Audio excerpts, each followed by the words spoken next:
2-3 दिन पहले तमाम दलित और पिछड़े बौद्ध धर्म की जो दीक्षा ले चुके हैं, तो उस पे मोहन भागवत जी का क्या स्टैंड है। हजारों की संख्या में जो हिंदू भाई बौद्ध धर्म की दीक्षा ले रहे हैं, तो कहीं ना कहीं वो भी तो सोचने का विषय है।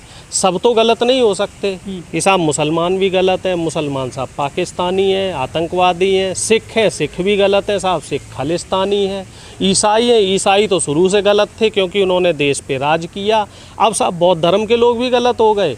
इसका मतलब अगर सब धर्म में हमारे धर्म के लोग जा रहे हैं तो साफ इशारा है कि कहीं ना कहीं अब हमें सोचना पड़ेगा कि गलती जो है या गंदगी जो है या कमी जो है वो कहीं ना कहीं हमारे अंदर ही है।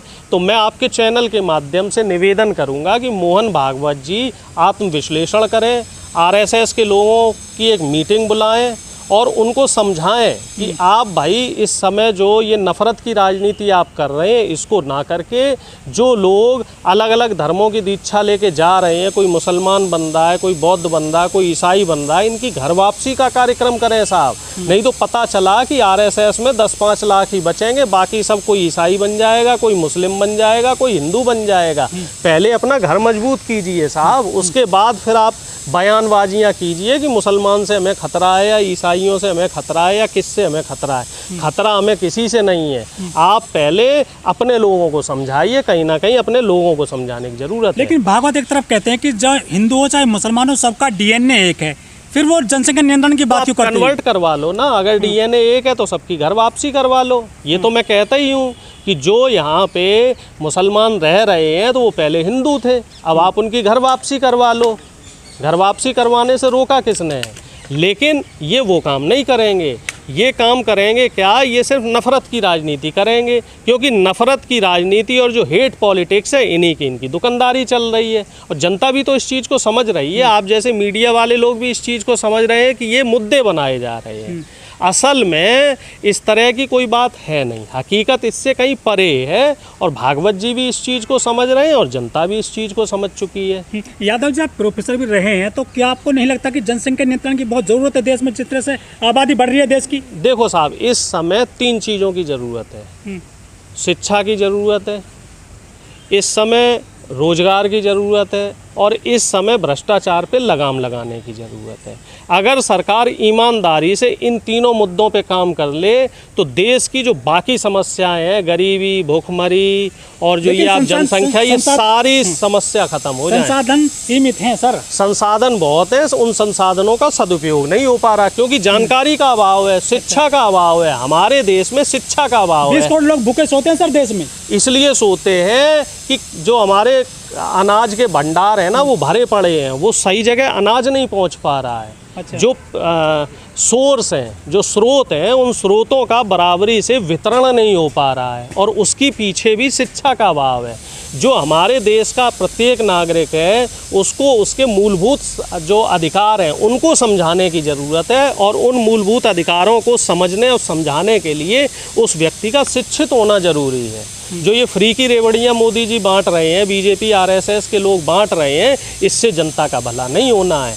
शिक्षा मुफ्त कीजिए, इसके अलावा चिकित्सा मुफ्त कीजिए, इसके साथ हर व्यक्ति की रोज़गार की सुनिश्चिति कीजिए। अगर पढ़ा लिखा व्यक्ति रोज़गार उसके पास होगा तो वो अपने आप समझ जाएगा कि हमारे लिए क्या सही है और क्या गलत है। आप तो जनता को मूर्ख बनाने का काम कर रहे हैं कि साहब मुसलमानों से खतरा है, साहब इससे खतरा है, साहब उससे खतरा है, धर्म जो है, देश जो है वो संकट में आ जाएगा, धर्म संकट में आ जाएगा। धर्म और देश कहीं नहीं संकट में आ रहा साहब, इनकी दुकानें संकट में आ रही हैं। इस वजह से ये मुद्दे से भटका रहे हैं जनता को, और जनता भी कहीं ना कहीं अब इनकी नब्ज पकड़ चुकी है। मोहन भागवत जी को इतिहास पढ़ने की ज़रूरत है। 70 के दशक में जब नसबंदी का कानून कांग्रेस द्वारा लगाया गया था और जनसंख्या नियंत्रण पे कांग्रेस द्वारा बात की जा रही थी, तब मोहन भागवत के ही लोग जो थे, आरएसएस वाले, वही लोग इसका विरोध कर रहे थे। और अब ये उसी जनसंख्या नियंत्रण कानून की तरफ बढ़ रहे हैं। इस बात को संजय गांधी जी ने 50 साल पहले समझ लिया था कि जनसंख्या देश के लिए समस्या है, लेकिन तब के हालात में और अब के हालात में फ़र्क है। अब स्थिति ये है कि अगर जनसंख्या नियंत्रण कानून ना लगा के हम सभी लोगों को शिक्षा की ओर जागरूक करें तो हमें ज़्यादा फ़ायदा मिलेगा, ज़्यादा लाभ मिलेगा। तो कहीं ना कहीं मोहन भागवत जी को समझने की ज़रूरत है।